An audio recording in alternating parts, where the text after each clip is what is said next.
قعدوا تيفرخوا وكذا والى اخره وكذا. من حيث المعطيات اللي عطيتي هي معطيات صحيحه، لكن انت ذكرتي النتيجه ماشي السبب.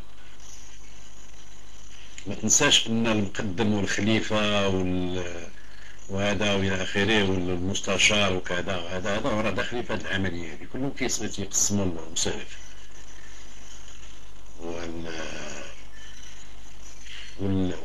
والسبب ديال هذاك التفريخ ماشي هو الناس راه كتفرخ، ماشي الناس كيقرقوا على البيض كيولدوا سميتو.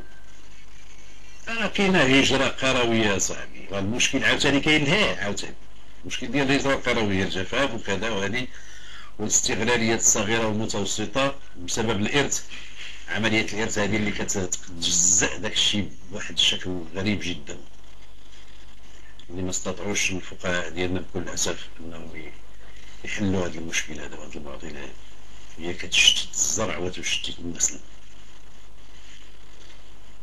ولذلك يهاجر القرويون الى المدينه من طبيعه الحال، كيمشي كيدير فراشه ولا تيدير تا خضارت وتيمشي تيقلب على براكه، فين بغيتي يكري فين بغيتي يسكن.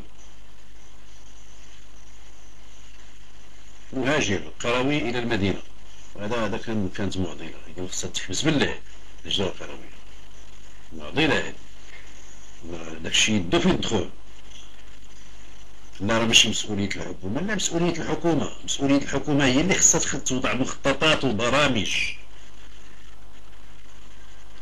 ضبط كل جميع العمليات، ولا يحطوا السلاح ويقولوا ودي سمحوا لنا، يحطوا داك المسائل ديالهم ويقول لك ودي سمحوا لنا شوفوا واش ديروا راسهم كاع وخليونا نعيشوا بحال داكشي ديال سميتو. الى مشينا الاحصائيات، انا عندي واحد البحث في الثقافه السياسيه، الاحياء الهامشيه، من بين الاحياء هي حي صفيحي درت فيه وإلا عطيتك بعض الاحصائيات ديال 82 غادي تستغرب. في واحد الحي صفيحي في حي القرى اللي كانت وقعت فيه المشاكل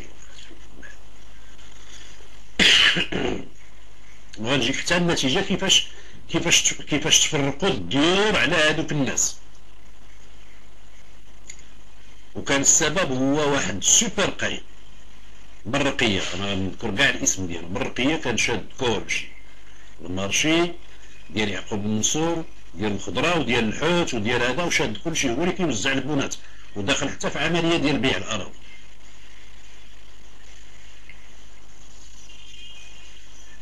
اذا المساله هنايا ماشي مساله ديال الشعب راه ما الشعب لا حول له ولا قوه.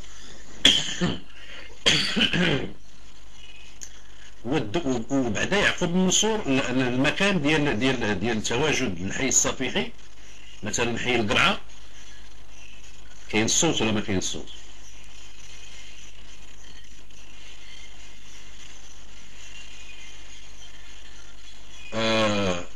مبني فوق تجزئه. كتعرفوا ان القامره مثلا هادشي اللي بناتو مدام غريغوان، يعني فرنسا اللي بناتو، جاو حتى لواحد التجزئه وما كملوها شيء. ما الحكومه المغربيه الاولى والحكومات التي توالت ما بناتش هذيك التجزئه، وكانت مجزئه اصلا، كانت مؤهله الى البناء، ماشي البناء العشوائي، الى البناء لانها كانت مجهزه الطرقات وكذا الى اخره. ما استطاعوش انهم يديروا التتمه، من طبيعه الحال بقى داكشي كيتفرخ حتى دخل الشوانط والغابه وداك حتى داك الحاجز ديال الشريط الغابوي اللي تيحصر الرطوبه ديال البحر في المنطقه مدينه الرباط كمنطقه اللي هي ساحليه من طبيعه الحال، خصوصا يعقوب المنصور، حتى هو حيدوه شريط غابوي مهم جدا في مجال المحافظه على البيئه. اذا هنا فين تنهضروا على الاسباب، خليني من النتائج راه هي باينه.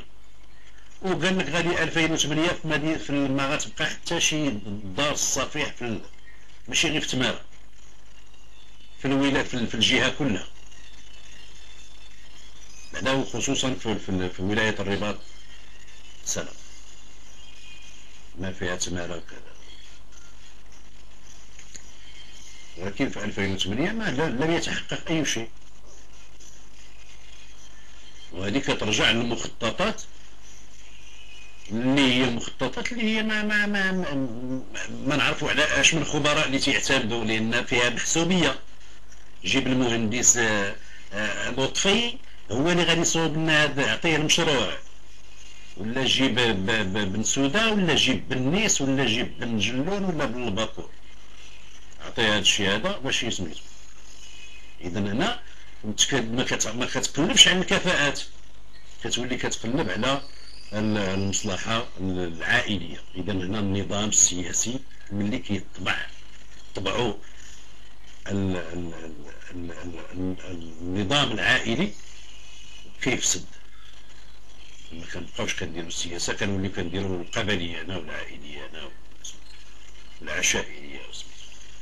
إذا هذا هو علاش قلنا ما كاينش واحد التطور ما بين المجال السيفيك اللي هو الحضري وما بين المجال الاجتماعي. ما كاينش، كاين دي زيفي اكسبوزيسيونيل، كاين مؤثرات استعراضيه المدينه وكذا وكذا، ولكن على المستوى الاجتماعي يعني بقى متاخر على سميتو. وهذا بسبب الحكومات المتعاقبه، وبسبب الصراعات، وبسبب بعض الكبوات اللي حتى عرفها المغرب، انقلابات وكذا. راه تاع التراث هذه، راه تاع التراث خلقات مشاكل كبيره في التطور الاجتماعي المغربي. ولكن في نفس الوقت خلخلات بعض البنيات السياسيه في اطارات اخرى. إذن هذا هو اللي بغيت نقول انا. هذه المعادله اللي عندنا داخل المغرب هي اللي فيه الغياب.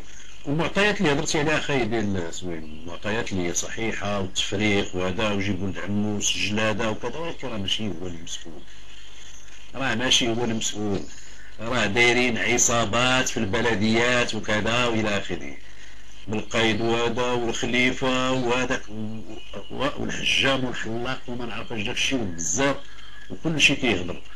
راه كاينه واحد القاعده راه قال لي الخليفه، راه داز عندي المقدم قبيله قال لي كذا كذا، فهمتي؟ هو راه غير سمسار. وتيجي بنادم بايع جوج ديال البقرات ولا ثلاثه ولا اربعه ديال البقرات ولا ما نعرفش داكشي، شنق على با قال له اعطيني حقي في حياتك انا غادي في حالي.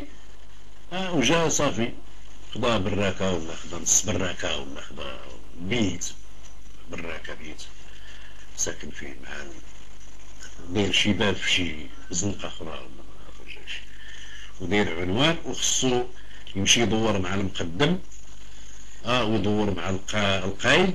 خص القايد ياخذ المسائل ديالو حتى هو ياخذ حقه، وخص المستشار ديال الحي حتى هو ياخذ حقه، وخص الرئيس ديال البلديه حتى هو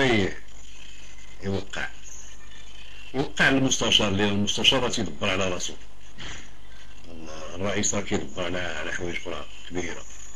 اذا المشكل ها اللي خصنا نراقبو، وما هاد الناس اللي يديروا التدبير ديال الشأن المحلي، هما اللي معطلين العجله ديال التطور في جميع المخططات الاجتماعيه. شكرا لكم، تحياتي، واعتذر على الاطاله. شكرا.